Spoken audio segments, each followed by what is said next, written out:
The name of our lecture today is The Dawn of God, or Jupiter and Beyond the Infinite, for those who are astute to titles of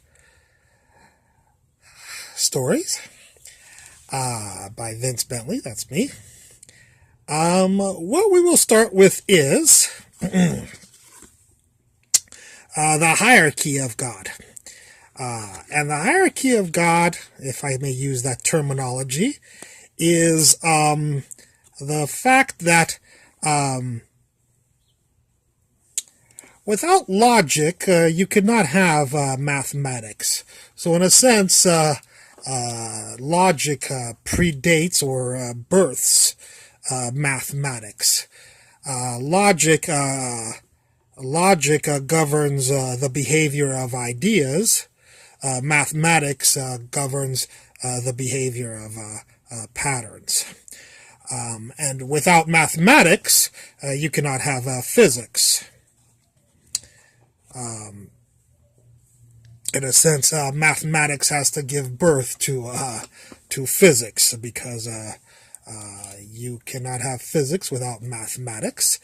And physics, of course, governs the behavior of matter, which includes energy, space, and time.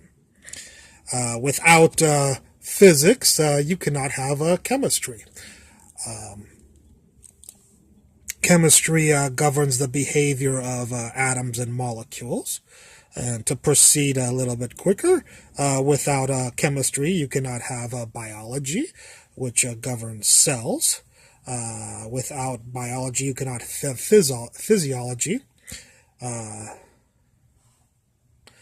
which governs groups of cells.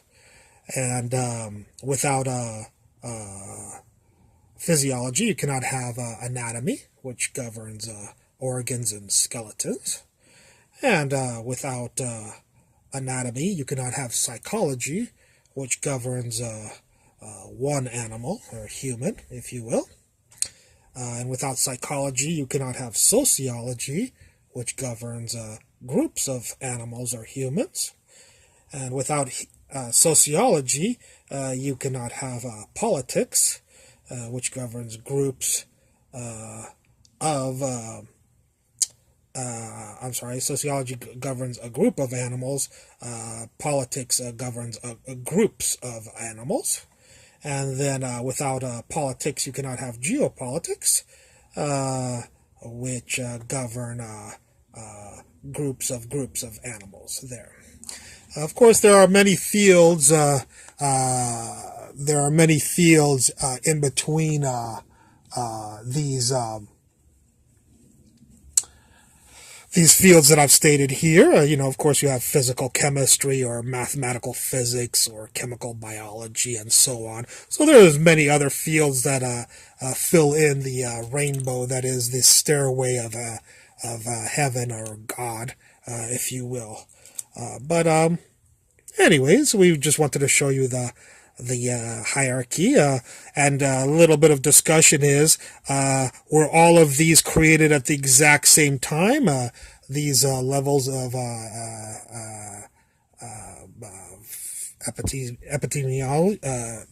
epistemology, or were they created in steps? And whether you're religious or whether you're scientific, it seems that both seem to, whether they're right or wrong, seem to point to the fact that they came about in steps rather than all at the same time. Who knows if that is correct or not? We'll leave that to philosophers. Thank you for watching this video. I hope you enjoyed it, and I look forward to any comments you may have concerning it. Today's lecture is called Bentley Orbits, by Vince Bentley, that's me. Let's start off with two very massive stars, one star here and one star here, and a small planet right here. and we'll give that planet a little bit of velocity, and what we'll wonder is what kind of path it takes around these two stars due to the gravitational interaction between the stars and the planet. We'll make the velocity here of the planet be much larger than the velocity of these stars as they approach each other due to gravity. So we'll assume for purposes that these stars are virtually static and stay in the same position for a predominant amount of time that the planet is experiencing its orbit about the stars. Anyways, again, we'd like to know how the planet behaves around these stars. What kind of pattern does it make? One of the simplest that somebody could predict is usually the figure 8, They say that the planet would go, it would come this way and go around and go this way and such. Some people might say it might go around.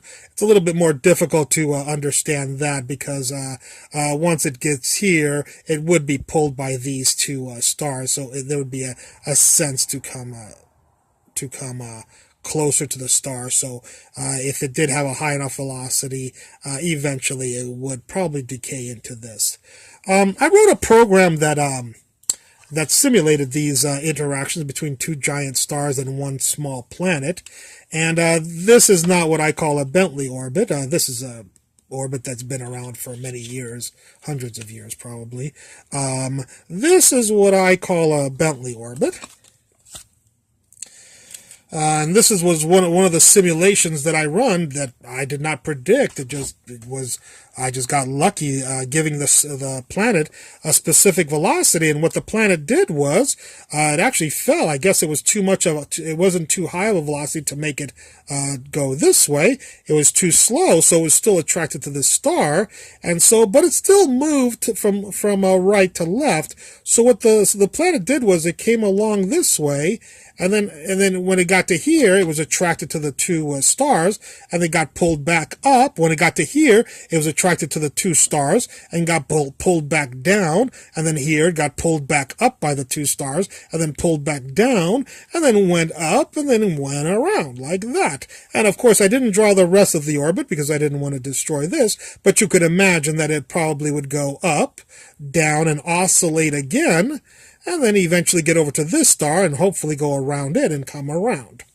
Now, not only can the planet go this way, I found that sometimes instead of the planet coming down and then popping up around this star, what would happen is the planet would come this way, oscillate, but this time, instead of going up and going around the planet, it actually made one more oscillation, came down, and would come around the planet this way. Notice here, the planet, I'm sorry, the star.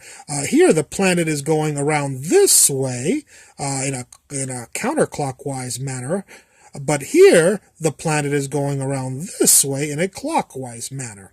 And of course, when the planet gets over to this star here, it can also approach it either in a counterclockwise manner, or it might oscillate and get down to here, be pulled up.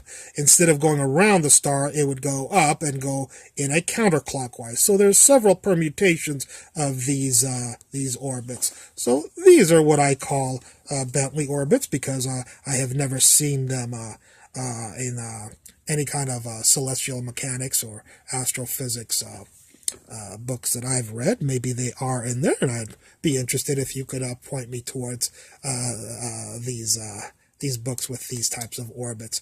I will make one more further comment. This is due to the interaction between gravitational forces, but you can envision that the same ideas can be applied to charges, where the charges may be fixed, and you have maybe an electron. So here are the two nuclei of two atoms, and here's an electron, which is negatively charged, and it could also come over here and oscillate between the two things. And of course, the number of oscillations can be adjusted to an infinite number. It's possible you could get the electron to infinitely oscillate between these two charges, or a planet to infinitely, so it would never even orbit the two stars. It would just bounce back and forth between the two stars and oscillate. But you might make it go ahead and come around like that, and then oscillate again and come around this. So not only can it describe gravitational interactions, it can also describe electrostatic or electrodynamic interactions, as well as, of course, any kind of complex magnetic interactions that would occur from that. Now, this is the end of the lecture. I hope you enjoyed it, and I look forward to any comments you have concerning it. Thank you very much.